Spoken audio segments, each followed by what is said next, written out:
Well, yesterday was really exciting to finally have the players in place for the camp, and that means the start of our next phase, and that's picking the team and getting down to the 22 guys that will represent Canada at the World Juniors. So it was exciting, and we're just looking for 5 days in Victoria to pick the team and get onward to trying to win a gold medal. You have 35 of the best players in junior hockey. How challenging is it to narrow those players down even further?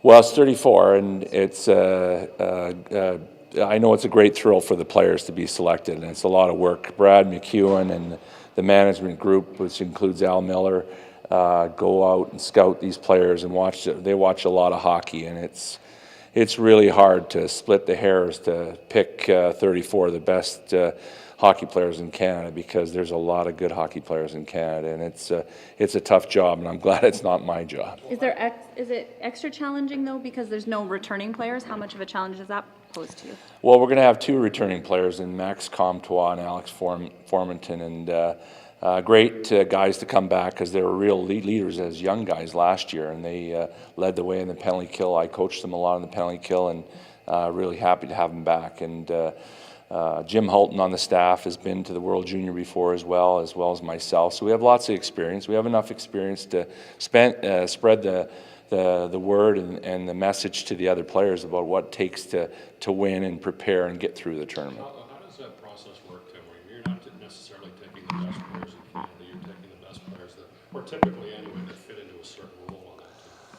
Well, we had a criteria of players we wanted to invite and that are going to be at the selection camp, and then it's now split them down into the guys that can comply and fit into the way we want to play. And that'll be more my job than anyone else's job, of trying to fit the guys in, let them play to their role and play to their identity. And we want to play a certain way, and if they're able to do that, they'll be on the team. And I think we have 34 guys that are capable of doing that.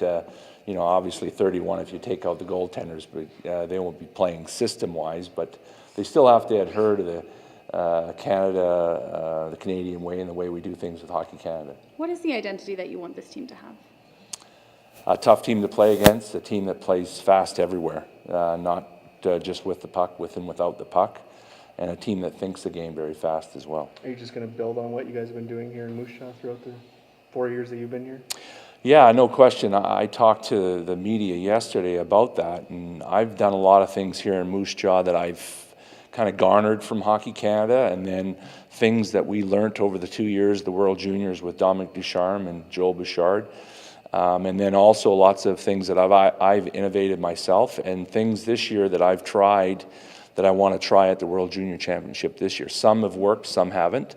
So, and that's part of coaching, is being a forward thinker or an innovator, and that's what I try to do. And I've been able to do that here and had success with it. So I'm looking forward to that. We've had some good success so far here this year in Moose Jaw, and it's been nice to see that the way we're playing is heading in the right direction. It's the right type of hockey to play, and that's what we'll be playing at the World Junior Championship. As an innovator instead of a follower, what can we expect different then from coaching Tim Hunter? Well, different from past years will be just my stamp on the team of trying to gain speed in the game everywhere. And whether it's 3, 5, 7, 10% will be hard to dictate, but that's what we're going to try to do. We're going to try to play the game faster everywhere, and that's not always easy to do, but we're going to sure try.